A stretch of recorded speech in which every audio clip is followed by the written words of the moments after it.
Good morning, ladies and gentlemen. May I wish all of you a very happy and prosperous 2014 and welcome you to this press interaction of the Honorable Prime Minister. May I, with your permission, set the ground rules for this interaction, because I know that all of you would be anxious to ask your question, but obviously there is a certain paucity and a constraint of time. Therefore, the Honorable Prime Minister would read out his opening statement, and after that, I'll try and identify as many of you as possible so that you get a chance to ask that question. But I would request you to bear with me because, as I said, there is a certain limitation that we have in terms of time. And with that, I would request all of you to kindly switch off the mobile phones. And now I would like to welcome the Honorable Prime Minister and request him to please address all of us.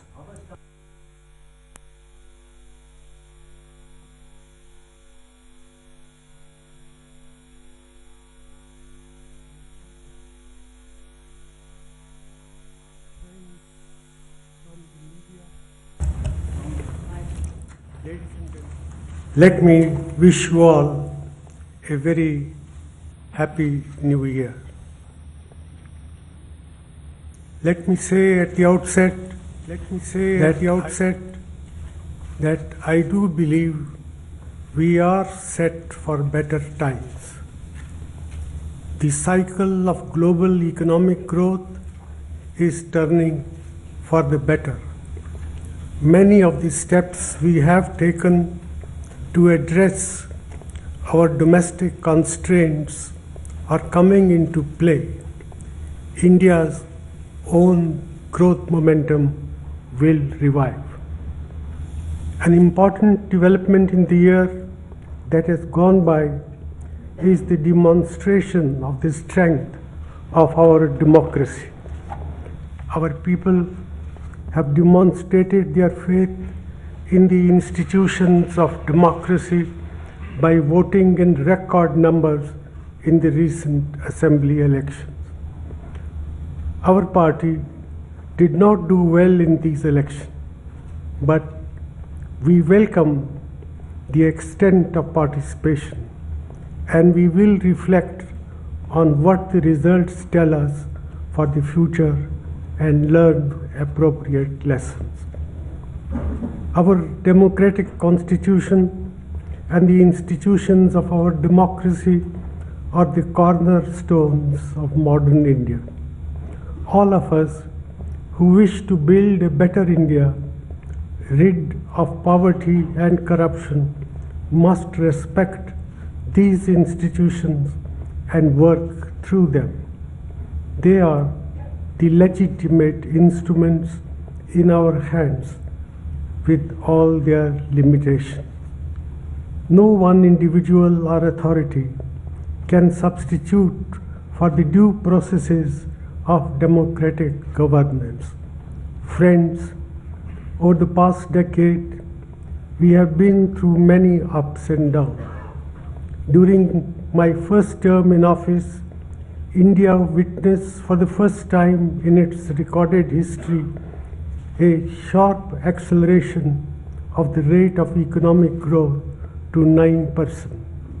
This exceptional performance was followed by a slowdown initiated by the global financial crisis. Over the past couple of years, all emerging economies have experienced a slowdown. India was no exception.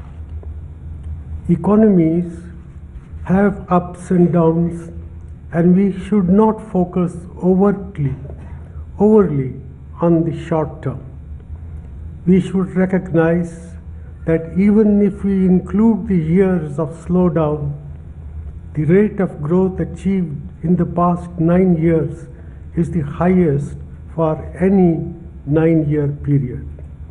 And it is not just the acceleration of growth that gives me satisfaction.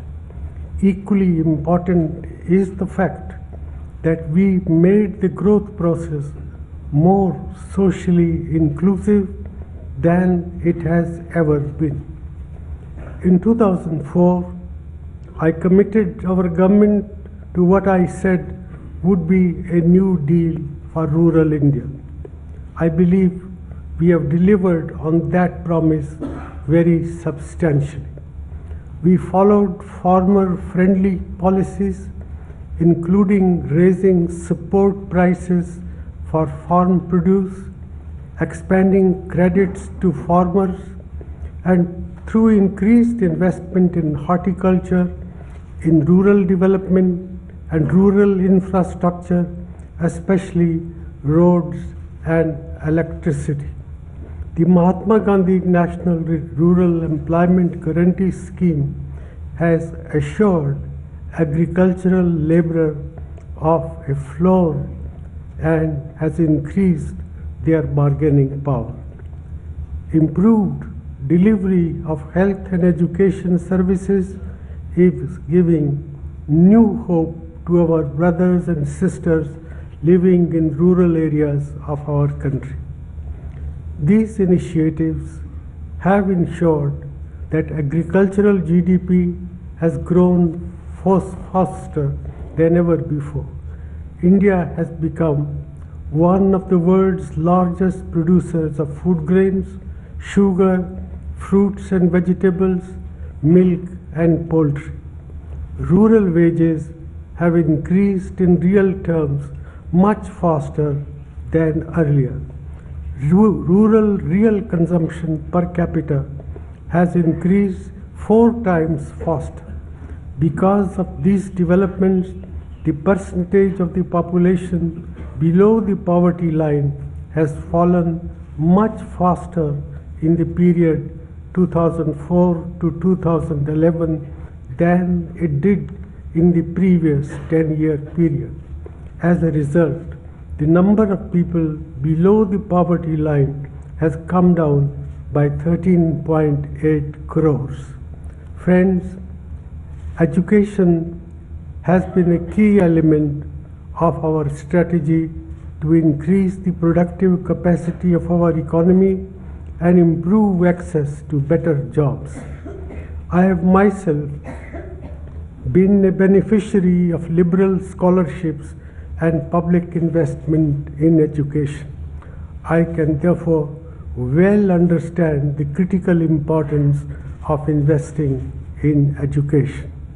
I take great pride in the fact that we have transformed the educational landscape of our country through Sarv Shiksha Abhiyan, through new scholarships for scheduled castes, scheduled tribes, other backward classes and minorities, and with a focus on the girl, child and young women, we have widened educational opportunities.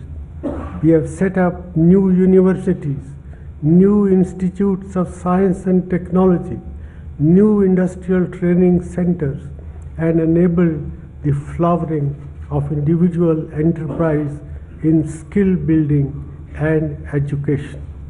I also feel satisfied with our legislative effort. Despite unprecedented parliamentary hold-ups, we have passed several important laws that seek to empower our people and our democratic institutions. I do not wish to elaborate on our achievements in the economic arena. These are spelled out in detailed booklet which has been separately distributed, and I would be happy to answer questions. There are, however, 3 points which I would like to make. First, I am concerned that we have not been as successful as we need to be in generating employment in the manufacturing sector. This is an aspect of performance which we are working hard to correct. We need a much stronger effort to support of small and medium enterprises which can be a major source of good quality employment. Our manufacturing strategy gives high priority to this objective for the future. Second, we have also not been as successful in controlling inflation as we would have wished. This is primarily because food inflation has increased. However, we should remember that those who produce food gain from higher prices. Also, our inclusive policies have put more money in the hands of the weaker sections. To keep food prices in control, we need to increase supplies and also improve marketing arrangements and logistics. This is especially important for items which are perishable, such as fruits and vegetables. Much of this work lies in the domain of the states. I am happy to say that the Food Security Act that we have passed will, to some extent, shield the common man from rising food prices. The worry about inflation is legitimate, but we should also recognize that incomes for most people have increased faster than inflation. I have already mentioned that real wages in rural areas have increased faster than before. Per capita consumption in both rural and urban areas has increased significantly. Third, we are deeply committed to the objective of combating corruption. An array of historical legislation has been enacted to make the work of the government transparent and accountable. Governance has been made more answerable as never before. Most of you have been routinely using the Right to Information Act to access government documents, which was not possible earlier. There is much public concern on high-profile allegations of corruption, notably in regard to 2G spectrum allocations, coal block allocations, and cases related to land. We have taken major steps to change the existing procedures for allocation of spectrum and coal by shifting to auctions so that these problems do not arise in future. Where some decisions taken earlier when allocations were made administratively have come under question, they are being investigated. Any wrongdoing will be punished through due process of law. Land issues are in the domain of state governments, and we have consistently advised state governments to ensure transparency in these cases. Let me conclude with a few words about the external environment. The one lesson we shall all learn from our experience over the past decade is that the world around us is becoming more challenging. This is both a function of our greater integration with the world and of the international community's expectations from a rising India. This is India's manifest destiny. We should recognize it as such and learn to deal with it. India will continue to invest in its defense and national security, in providing security to its own people and ensuring regional security and stability. At the same time, we will continue to seek better relations with our immediate neighbors, knowing that the destiny of the Indian subcontinent is linked through a shared history and a shared geography. It has also been my effort to build long-term, stable, and mutually beneficial relations with all major powers and all our Asian neighbors.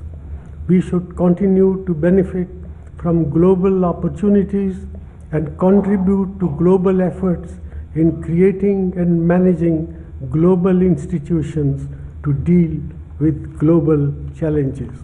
Friends, I have enormous confidence in our people's ability to deal with challenges at home. In a few months' time, after the general election, I will hand the baton over to a new Prime Minister. I hope it will be a UPA chosen Prime Minister, and our party will work to that end in the campaign for the general election. I am confident that the new generation of our leaders will also guide this great nation successfully through the uncharted and uncertain waters of global change. As we enter the new year, we will continue to implement our policies with vigor and commitment, aiming to revive growth, promote enterprise, generate employment, eliminate poverty, and ensure the safety and security of all our people, particularly our women and children. Our government will work ceaselessly till its last day. Thank you and Jai Hind. I